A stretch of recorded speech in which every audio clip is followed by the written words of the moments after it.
তো আমার দুলাভাইয়ের কথা শুনে আমার হাজবেন্ড বিদেশ চলে যায়। বিদেশ যাওয়ার পরে আমার দুলাভাই অনেকভাবে অনেক চেষ্টা করেও আমাকে পাইতে চায়, কিন্তু পাইতে পারে না। হঠাৎ একদিন জোর করে আমার দুলাভাই আমার সাথে ফিজিক্যাল লাইফে জড়ায় যায়। তো এই বিষয়টা আমার বড় বোন জানার পরেও আমার বড় বোন কিছু বলতে পারে না, কারণ কিছু বললেই তো আমার বড় বোনকে ছাইড়া দিবে, এটা ওইটা বলে। তো আমার বড় বোন সেই ভয়েই কিছু বলে না। আমার দুলাভাই, আমার হাজবেন্ড বিদেশ, আমার দুলাভাই খুব ভালোই দিনকাল কাটাচ্ছে আমার সাথে, আমার বোনের সাথে, দুইজনের সাথে সময় ভালো কাটায় কাটায়া এইভাবে প্রায় বছর খানিক চলে যায়। গাইস, আসসালামু আলাইকুম। সবাই কেমন আছেন? আশা করি সবাই ভালো আছেন। আমি আপনাদের কারো মেয়ের মতো, কারো ছোট বোন। আর আমি মোসাম্মদ সাথী আক্তার।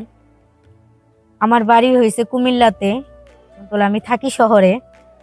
আর শহরে থাকি, মা আছে, বড় বোন আছে, ছোট একটা ভাই আছে, বাবা মা সবাইকে নিয়ে ছোট্টখাট্ট একটা সংসার। তো আমি যখন ক্লাস 8-এ পড়ি, তখন আমার বড় বোনের বিয়ে হয়ে যায়। আমার বড় বোনের নাম হয়েছে নাসরিন। তো বড় বোনের বিয়ে হয় তো শহরের একটা ছেলের সাথে। আমাদের বাড়ির আশেপাশেই থাকে।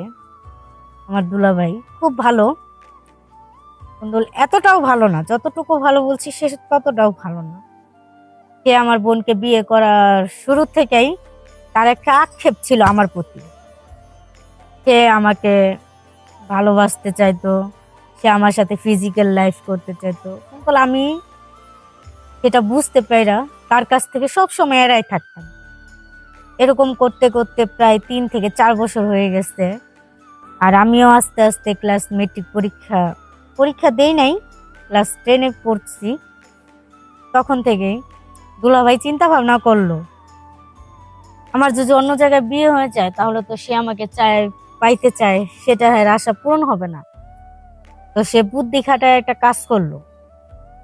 সে আমার বাবা মা আমার বোনকে বলল, দেখো তোমার ছোট বোন দূরে বিয়ে দিবে কেন, ওকে আমাদের কাছেই রাখি, বিয়ে দিয়ে আমাদের কাছেই থাক, তাহলে ভালো হবে। তখন আমার বাবা মা বলল, তোমার কথার মানে বুঝতে পারলাম না, আমাদের আশেপাশে রাখবো মানে? যে আমার ছোট ভাই তো আছেই, ওর সাথে বিয়ে দিয়ে দেন, তাহলে ওরা দু বোন একসাথে থাকতে পারবে, আপনাদেরও খুব ভালো লাগবে, আপনারা যখন খুশি তখন মেয়ে দেখতে পারবেন, একসাথে দুই বোন থাকবে, আমার বাড়িতেই থাকবে, এটা ভালো হয় না?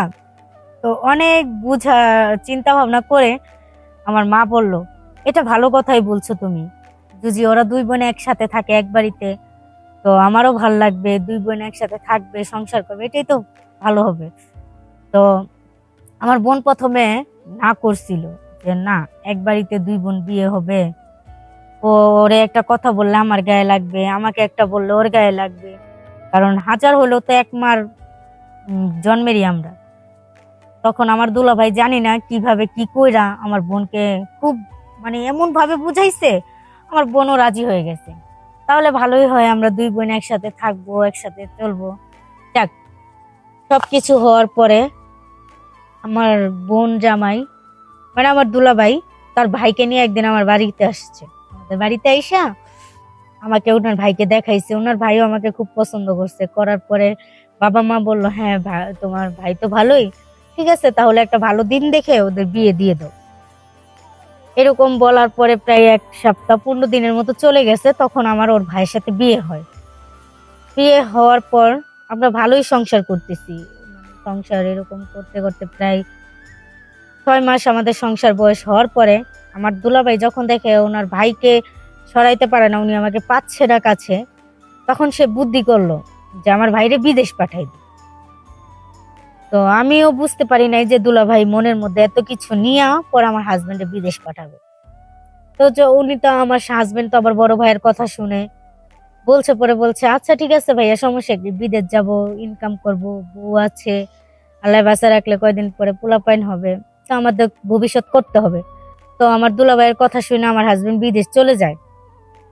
বিদেশ যাওয়ার পরে আমার দুলাভাই অনেকভাবে অনেক চেষ্টা করেও আমাকে পাইতে চায়, কিন্তু পাইতে পারে না। হঠাৎ একদিন জোর করে আমার দুলাভাই আমার সাথে ফিজিক্যাল লাইফে জড়ায় যায়। তো এই বিষয়টা আমার বড় বোন জানার পরেও আমার বড় বোন কিছু বলতে পারে না, কারণ কিছু বললেই তো আমার বড় বোনকে ছাইড়া দিবে, এটা ওটা বলে। তো আমার বড় বোন সেই ভয়েই কিছু বলে না। আমার দুলাভাই, আমার হাজবেন্ড বিদেশ, আমার দুলাভাই খুব ভালোই দিনকাল কাটাচ্ছে আমার সাথে, আমার বোনের সাথে, দুইজনের সাথে সময় ভালো কাটায় কাটায়া এইভাবে প্রায় বছর খানিক চলে যায়। একদিন আমার হাজবেন্ড ফোন দিয়ে বলতেছে যে আমি দেশে আসতে চাই ভাইয়া। বলে এত তাড়াতাড়ি বাহির থেকে চলে আসবি, কয়দিন হইছে গেলি? পরে আমার হাজবেন্ড বলল, ভাইয়া গেছি তো প্রায় 3-4 বছর হয়ে গেছে, এখন বাড়িতে আসার জন্য তো মন টিকছে না। এর জন্য বলছি যে তোমাদের সাথে দেখা সাক্ষাৎ করে 1-1.5 মাস কাটিয়ে আবার চলে আসব। তখন আমার দুলাভাই মনে মনে ভাবলো, আমার ভাই যদি চলে আসে তাহলে তোর বউয়ের কাছে আর যাইতে পারবো না। যাক, আমার দুলাভাই অনেক ভাবে চেষ্টা করছে আমার স্বামীর আটকানোর জন্য, যাতে উনি বাংলাদেশে না আসে। পরে একদিন আমার হাজবেন্ড, আমার জামাইয়ের মানে আমার হাজবেন্ড আমার দুলাভাইকে কিছু না বলেই যে বাংলাদেশের টিকিট কাটে চলে আসে।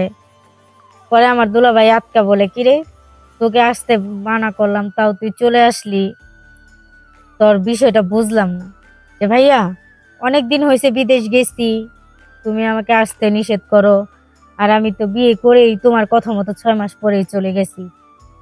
ওরও তো একটা চাহিদা আছে, আমারও তো একটা চাহিদা আছে যে আমি আমার বউয়ের সাথে হাসি খুশি থাকি, 2টা দিন ভালোভাবে কাটাই। পরে আমার দুলাভাই মনে মনে চিন্তা করলো যে কি করবো, ও তো চলেই আসছে, যাক ও তো আর বেশি দিন থাকবে না, 2-1 মাস থাকবে তো থাক, আর 2-1 মাস পরে তো আবার আমার হয়ে যাবে। সেটা চিন্তা ভাবনা কইরা আমার দুলাভাই কই, আচ্ছা ঠিক আছে আসছস, ভালো হয়েছে, থাক।